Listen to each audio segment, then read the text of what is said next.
ஒரு சரியான love story கொண்டு வந்திருக்கேன். இந்த காதல் உங்களுக்கு புரியணும் அப்படின்னா திருமணம் ஆயிருக்கணும். அப்போதான் அந்த காதலை உங்களால் சுவைக்கவே முடியும். ஒரு 2 நாளைக்கு முன்னாடி ஒருத்தவங்க குடும்பத்தோடு என்னை வந்து பார்க்க வந்திருந்தாங்க. கையில் ஒரு குழந்தை. இந்த அம்மா தான் விருப்பப்பட்டு வந்திருக்காங்க. கணவர் கூட வந்திருந்தாங்க. அவங்க சொன்ன ஸ்டோரி கேட்டு உண்மைக்கே சொல்கிறேன், என் முடியெல்லாம் அப்படியே எழுந்துருச்சு, நின்றுச்சு. அவ்வளோ நன்னா இருந்தது அந்த ஸ்டோரி. கேளுங்களா, அவங்க 2 பேருக்கு திருமணம் ஆயிருக்கு, குழந்தை பிறந்திருக்கு. கருத்து வேறுபாடால் 2 பேரும் பிரிஞ்சிடறாங்க. 4 வருஷம் கழிச்சு அந்த குழந்தை அந்த அம்மாவோடய இருந்திருக்கு. இந்த கோர்ட்டில் 2 பேரும் குடும்பத்தாரோட சந்திச்சிருக்காங்க.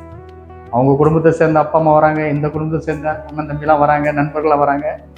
இவங்களுக்குள்ள அந்த ஈகோ, யார் பெரியவங்க, யார் ஜெயிக்கணுன்ற அந்த ஈகோ 2 வருஷமா இயற்கையின் விதியின்படி அந்த வழக்கு வந்து 2 வருஷமா நீடிச்சுக்கிட்டே இருந்தது. அப்போ நீயா நானா அந்த கேஸ் போயிட்டே இருந்தது. கேஸ் முடியல.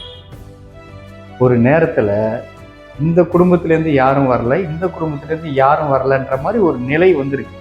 ஒரு விபத்து மாதிரி ஏற்பட்டிருக்கு. இவங்க 2 பேரும் கோர்ட்டில் வந்திருக்காங்க.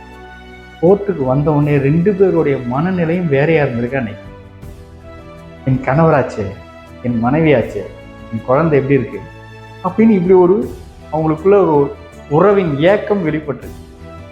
அங்கே எதிர்பாராத விதமாக ஒரு நபர் சொல்லியிருக்காரு, ஏமா உங்களை கூப்பிட்றாரு அவர்.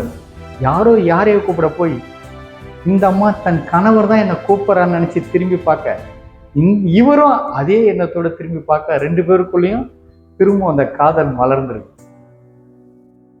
அந்த காதலை கட்டுப்படுத்த முடியாமல் அவங்க கோர்ட்டிலே வந்து கட்டி பிடிச்சிருக்காங்க.